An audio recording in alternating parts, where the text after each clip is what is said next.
There was once a city so beautiful that European explorers called it the greatest city they had ever seen.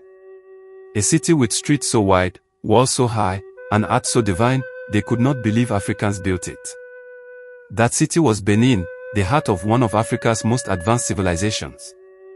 But today, much of its glory lies in foreign museums, its story, stolen, its greatness, forgotten. This is the story of the Benin Empire, the African civilization the world tried to erase.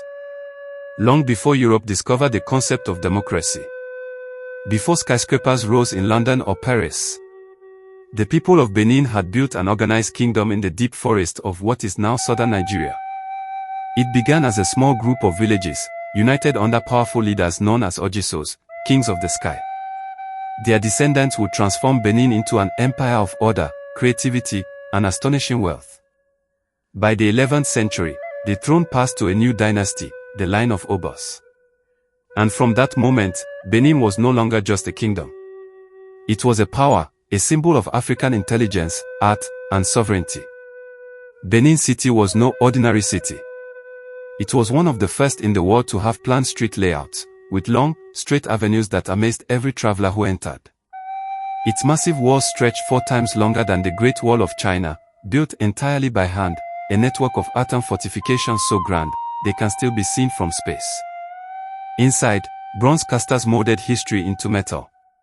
They created lifelike sculptures, masks, and plaques, each telling stories of kings, wars, rituals, and glory. Their art was not just decoration, it was documentation, a library carved in bronze. At the center of it all stood the Oba, the divine ruler of Benin. He was more than a king, he was the heartbeat of the empire. Under his reign, Benin flourished in trade with Portugal, exporting ivory, pepper, and fine art in exchange for goods from across the seas. Yet, the Oba guarded the kingdom's independence fiercely. He allowed trade, but never submission. Benin was African, proud, and self-sufficient. Its culture thrived under ancient rituals, order, and a deep respect for the ancestors, the foundation of its strength. But power invites envy. By the 19th century, the British Empire had turned its eyes toward Benin.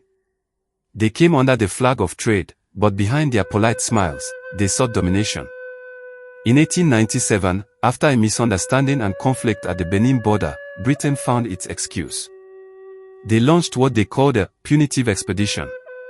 Thousands of soldiers armed with rifles and fire descended on Benin City. For days, flames devoured what centuries had built. The royal palace was looted, sacred shrines destroyed, and treasure stolen.